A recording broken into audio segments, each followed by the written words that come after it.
Should அப்படின்ற இந்த word நம்மளோட டெய்லி இங்கிலீஷ் கான்வர்சேஷனில் எப்படி சிம்பிளாக யூஸ் பண்ணலாம் அப்படின்றத இந்த வீடியோவில் பார்க்கலாம். நீங்கள் யாருக்காவது அட்வைஸ் பண்ணும்போதோ இல்லை சஜஷன் மேக் பண்ணும்போதோ நம்ம இந்த வேர்ட் வந்து யூஸ் பண்ணலாம். ஷுட் அப்படின்ற இந்த வேர்ட் வந்து யூஸ் பண்ணலாம். Let's see some examples. You should drink more water.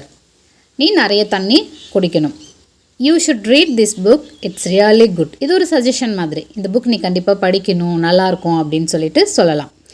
You should exercise daily. நீ டெய்லியும் எக்ஸசைஸ் பண்ணணும். இதெல்லாம் ஒரு அட்வைஸ் மாதிரி. Next, you should not skip breakfast.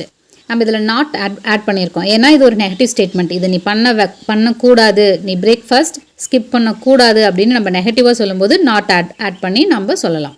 Next, you should eat more vegetables. இப்போ யாராவது பார்க்குறதுக்கு if someone is week or lakhs strength, நம்ம யூஸ்வலாக என்ன சொல்வோம், நிறைய காய்கறி சாப்பிடு அப்படின்னு சொல்லுவோம்ல. ஸோ அப்படிலாம் நம்ம சொல்லும்போது ஷுட் ஆட் பண்ணி நம்ம சொல்லலாம். நீங்கள் யாருக்காவது அட்வைஸோ இல்லை சஜஷனோ சொல்லும்போது கண்டிப்பாக நான் ஏன் பண்ணணும் அப்படின்னு ஒரு கொஷின் கண்டிப்பாக கேட்பாங்க. ஸோ அதை எப்படி கேட்கலாம் இங்கிலீஷில் அப்படின்னா, why should அப்படின்ற இந்த ஃப்ரேஸ் யூஸ் பண்ணி நம்ம ஈஸியாக கேட்கலாம். why should I drink more water? நான் ஏன் நிறைய தண்ணி குடிக்கணும். why should I eat more vegetables? நான் ஏன் நிறைய காய்கறிகள் சாப்பிட்ணும்.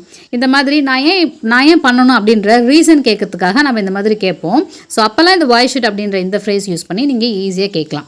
ஜென்ரலாகவே நம்ம கொஷின் ஃபார்ம் பண்ணும்போது கொஷின் ஃபார்ம் பண்ணும்போது WH வேர்டை நம்ம ஃபஸ்ட்டாக போடுவோம். நெக்ஸ்ட் ஹெல்பிங் வேர்பு, அதாவது இந்த இடத்துல ஷுட் அப்படின்றது ஹெல்பிங் வேர்பு, மாடல் வேர்பு அப்படின்னு சொல்லுவாங்க. அதுக்கப்புறமா நீங்கள் அந்த ஷுட் ஆட் பண்ணதுக்கப்புறமா சப்ஜெக்ட் நம்ம ஆட் பண்ணணும், அதுக்கப்புறம் வேர்பு. இதுதான் பேசிக் வந்து கொஷினை ஃபார்ம் பண்ணுறதுக்கான ஸ்ட்ரக்சர். இதை ஃபாலோ பண்ணி தான் நம்ம இந்த கொஷினையும் ஃபார்ம் பண்ணியிருக்கோம். சில நேரங்களில் நான் ஏன் பண்ணணும், என்னால் பண்ண முடியாது, அதாவது என்னால் பண்ண முடியாது, நான் ஏன் பண்ணணும் அப்படின்ற டிஸ்அக்ரிமெண்ட்டை எக்ஸ்ப்ரெஸ் பண்ணும்போதுமே நம்ம இந்த மாதிரி கேள்வி கேட்போம். அதுக்கும் இதே ஃப்ரேஸ் தான், இதே ஒரு ஸ்ட்ரக்சரை ஃபார்ம் பண்ணி தான் நம்ம கேள்வி கேட்கலாம். why should I apologize? நான் ஏன் மன்னிப்பு கேட்கணும் அப்படின்றதுக்கும் இதே ஃப்ரேஸ் தான்.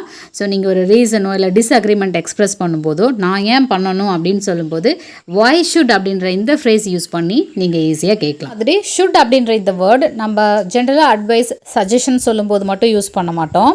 ஆப்ளிகேஷன், நம்மளோட கடமைகள் பற்றி சொல்லும்போது நம்ம இந்த ஷுட் வந்து யூஸ் பண்ணுவோம். Children should respect their parents, driver should follow traffic rules, இந்த மாதிரி. இந்த வீடியோ உங்களுக்கு யூஸ்ஃபுல்லாக இருந்துச்சுன்னா மறக்காமல் என்னோட சேனலை சப்ஸ்கிரைப் பண்ணிவிட்டு இந்த வீடியோ உங்கள் ஃப்ரெண்ட்ஸ்க்கும் ஷேர் பண்ணுங்கள்.